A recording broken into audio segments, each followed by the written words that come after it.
G'day folks, just a quick one today. I've been getting some questions and I can see some more coming about my thoughts on the plus peak ammo, the Federal 6.5 Creedmoor plus peak ammo. So essentially a steel alloy case round, which is now saying you can use that ammo in most firearms. I think it's probably some specific ones I haven't read properly into it, but to take peak pressures that we're used to in our centerfire brass cartridges of 60,000 psi and take it to 80,000 psi. Trying to get more. More is better world. Listen, to be honest, my immediate thoughts, it's a sales world. It's how to sell different stuff. It's the promise of you're better and faster and bigger, you know, the normal modern Western world of what we need to have. And there is going to be a bit of that that's going to be at the end of the rainbow that they're talking about there. But my honest thoughts are it is more sales attached. And listen, there's some things that I'd need answered before it turns into anything that's actually going to have a long future, I suppose, and way of actually work in the long run. And what are they? They come into, as much as, yes, a good steel alloy in the case would stop that expansion and jamming on cases type thing, because that's one of the problems when you run into too much pressure. It's only one of the problems when you run into too much pressure, but that would then be answered. It wouldn't just be steel. Steel's been used many, many times before. Lots of military steel ammunition. And a normal mild steel situation, no, it wouldn't quite work so well. But in a steel alloy, so with the right bits and pieces into it, then yes, I can see how that would be able to do that and have a lot better memory. So it would spring back, it would actually do things, hold things more, but it also spring back to that size and not jam in the chamber. That doesn't answer what's happening with the primer, because that primer has to see the same pressure, so you'd have to have issues, you'd have to have things done with the primer. Then also reading pressure and all that sort of stuff, or any hand loading or different chambering or different rifle and that sort of stuff, going to be harder to read what's going on with the primer. So there's some definitely concerns to have primer wise. And then there's the old barrel burner argument that we have to listen to a lot when we run high speed in brass cartridges and that sort of stuff. How long does the barrel last and all that sort of thing. Not something we really struggle with the way we use firearms, but it is an issue, and particularly with fast burning powders. Particularly, the only way you're going to make a lot more pressure and a lot more speed is to have a lot faster burning powder, a lot of it, well, as much as you can fit in the case, like the 6.5 Creedmoor, any small round, you can only fix X amount in, so it's got to be faster burning powder. Potentially, there's even more than that going on with special powders and moving into other stuff, triple base powders or something like that, potentially, I suppose, is conceivable. But in the practical sense, the most likely sense is using just simply a faster burning powder. And in that level means we have more heat and pressure, which is obviously what we're doing to create more speed. So lot shorter barrel life, something that was going to get potentially in the 3,000 rounds is going to come down to the 2,000 rounds, and it's going to come down to probably half or even less. You do some Googling and it'll tell you maybe even 500 or 800 rounds. I certainly would say for those people who want to buy 5 boxes of ammo and go to the range and test this stuff out and do all this work and see how it goes, you do that with a fresh rifle, and you might not have a barrel at the end of that little run there through the amount of pressure without you settling it in properly and letting that bake in properly and not rushing through those rounds. You're definitely going to cause barrel damage from any logical standpoint I can come from. So is it possible this turns into a good thing? Listen, with special barrel treatments, I suppose it does touch into, which I'll touch on, to the Proof Research PXT barrel. It does touch into that place there because it's sort of mentioned in the same breath. But maybe there's nitrating inside barrels. There's all sorts of different things that have been tried. Nothing's really worked. So I think for that, more is better. You're going to end up with less of, you're going to steal from Peter to pay Paul, is my honest thoughts at this moment. And in the long term, I think with particularly around the prime area and that sort of stuff, also around running higher pressures, what I've always seen when you go high pressure in brass cases, before in some cases where that's the right setup, you're not running into brass issues of what the brass is doing, no, but you start to lose stability in different temperature and that sort of stuff. So this starts to become more erratic when heat starts to become part of the equation, because you're running higher pressures on powder that really isn't designed to go there. So Those things may all well be answered. Not sure, haven't heard, no one's actually touched in that place. It's much more a little sweet spot, and it's a bit of a sales thing at the moment, is my honest feelings on it at this moment. I stand ready to be corrected as to it's a marvelous thing and it's really going somewhere. But like I said, to me it sounds more like more is better, so that's a sale, so that's what people buy. That's what it's attached to. The PXT barrel, or the exponential basically it's a gain twist barrel, so it goes from a slower twist to a higher speed twist. So I suppose the simple difference between the two is that the gain twist barrel takes it from a slow twist, say 1 in 12 or whatever it is. Sometimes it's a lot of difference, sometimes a little. But in one that we had, went from 1 in 12 to 1 in 7.5. So it went from a slow speed twist to a high speed twist as a constant gain, as a constant increase. So I'll put a little graph to show the difference there. The exponential twist can go from, it can have the same sort of differences or a lot more, but it basically goes from a slow twist and then stays at that slow twist and then speeds up, far more aggressively speeds up when it starts to speed up to get to the same high speed twist.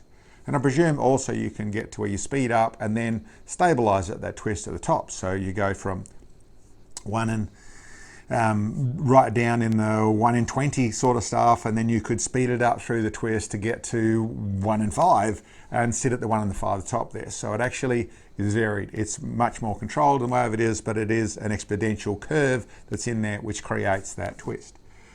So the logic of it is about less wear, because there's less wear in the lands. There is also logic of there's less torque on the barrel. Listen, ultimately the best way to explain the logic is where it comes from. It comes from medium-sized artillery. So something where you are running, versus running a 200 grain 30 cal bullet, to where you're running a 150,000 grain or a what's understood 10 kilo 30 millimeter projectile. So monstrously different in the way of size. Okay, it's in the way of its diameter, it's only changing size by 5 times, but as far as its weight, it's changing by 1,000%. The torque, it's also steel cased rather than copper cased. And you can imagine the amount of force, even though, and I suppose a fundamental problem that I have with the logic of gain twist or exponential twist in a rifle at least, is that the bullet has to start from 0 speed and accelerates all the time through completely or continually accelerating till it gets to the muzzle where it starts slowing down. So it means it's already starting slow and speeding up, even with a straight twist barrel, even with one twist. So what's the gain twist really gaining?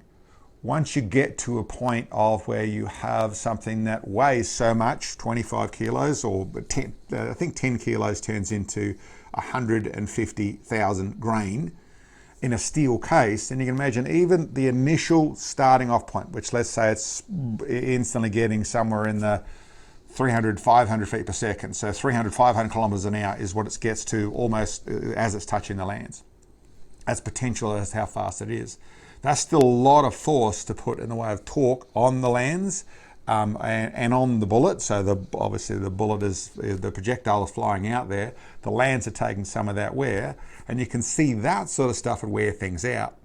But what wears things out in a rifle barrel, it'll also be part of what wears things out in an artillery barrel, in a cannon barrel, is but particularly and pretty much only in a rifle barrel, is the aggressive flame front. The thousands of degrees of aggressive high-speed gas that's rushing against it. That's what wears them out. We don't wear out barrels because the lands wear off because of the copper bullet rubbing against them. No, there's not that torque. It doesn't have. It is, although the same physics, it is in a magnitude of how that physics affects things. It's not even similar. So it's a technology that comes from there, which makes sense, and that's been used down here because all the stuff's worked out to do it. So you can do it. Is there any real gains to it? I don't believe it makes any sense. And I suppose that also comes with the fact that I have used this sort of thing. And what I found with it was that what I didn't really notice any issues until I got to until I changed a particular bullet. I went to a brass bullet. I was using copper bullets, copper monolithic bullets, went to a brass bullet, testing with that, and I realized that I was getting a whole heap of brass in my muzzle brake. And then when I stopped and looked at things, the end of the barrel was full of brass. So what's going on? Why was brass here? And the reason was that change in twist, and it would happen even more aggressively in an exponential twist, but basically it's change in, you've got two threads. You've got a slow thread and then a fine thread. And what happens if you take a coarse thread, a UNC bolt, and put a UNF nut onto it? You end up where the threads are all spread out. If it's soft enough metal, they'll all spread out, and you'll end up with a ganky sort of a finish to the inside of the nut, or vice versa, the outside of the bolt, whichever one wears most. In our rifle situation, it was the bullet, but you end up with this spreading out of the thread, or taking a straight line through the bullet of where the rifling is and turn it into a big X-shaped thing where it's spread out because of that. And in a copper form, all that was causing was more deformation. In a brass form, it was showing up in brass filings, or in brass paste that was coming out and caking everything up. So the other thing I found is when I went away from it to a straight twist, I found that I got a better BC. The bullet started to travel a little better, through the air. Why was that? Because I wasn't roughing up the outside of it so much by going through a change in twist rates. So to me, when I couldn't see an advantage and it goes from 0 to fast anyway, there's no issues with wear on the fact that it's copper versus steel, and then I've got this negative of the BC and it roughing up the bullet. Well, okay, that doesn't really work. There's a negative to me. Now, you put it into a proper drive band situation, so you're not scruffing up the outside of the projectile. That's why I call it a bullet when it's artillery. So there's a proper drive band there for it to hook up on, so that then it is just using the drive band to drive it. It's not spreading it out. It is, which also hurts ballistic coefficient, but when you've got enough other things to counteract it, the size of the projectile and that sort of stuff, that's not the issue. But so a drive band, so it's not spreading it out, and then you've got all this wear you're worried about because it's steel versus steel, then you can see where a gain twist or exponential twist in artillery really makes some sense. So same technology, different physical application through the fact of the size of things, and you can see where there is there's things that don't quite line up. Now, I would say with all that, and it comes back to the steel cases in the projectiles, with the technology in the barrels, I think it's great that we're pushing forward into other bits and pieces. I don't see positives there. I don't see a win in the end of the day. I see some issues attached to it, but this can be the fact that there's a lot of technology gone into this, there's a lot of effort gone into this, there's in gains in other places, whether it's coatings of barrels, whether it's design of rifling, whether it's the actual particular powder mixtures, whether there's all sorts of things that potentially there's still a win here. So it is the type of situation where a lot of people, I suppose, there's the world champions or the champion of your club and that sort of stuff, and there's the team, the camp that will say, oh, they're just better skilled, they're just naturally skilled, they're just better at what they do. And I would always say, if you actually look closely, they want it more, they're trying harder for it, they're putting more effort in. That's where it comes from. They're putting more effort in. So the same thing can be here. Even though the scale is a bit here because you need something to sell to people, the actual gain is in the quality control. It is the machining processes. It is the material, the coatings, the other bits and pieces where they're putting the effort into. So it doesn't mean there's not a win here. And I would not like to discourage manufacturers from doing all they can to improve, to get better, that sort of stuff. Of those two sale points there, at this moment, I need a whole heap more evidence. There's going to be a few years go by to come up with the fact that it actually works in the long run. I see issues with pressures, barrel life, with consistency, with primers, with all sorts of stuff in that place. And I honestly don't see a win in any acceleration of the gain, whether it's gain twist or exponential twist or however you look at it. I don't see a win in that place. Doesn't mean there's not other things hidden in there. Anyway, that's me being a bit skeptical. I get it. It's sort of stuff I've not seen great steps forward in in what we've been doing firearms wise. I've seen lots of sales, and I've seen things that work and don't work in the way of that front as well. There's still some very good stuff that comes out of this. So anyway, that's my take on it. I'm sure there's people who've got their take on it to put down below. So put your comments and bits and pieces down below. Other than that, listen, thanks for checking in, and we'll catch you next time.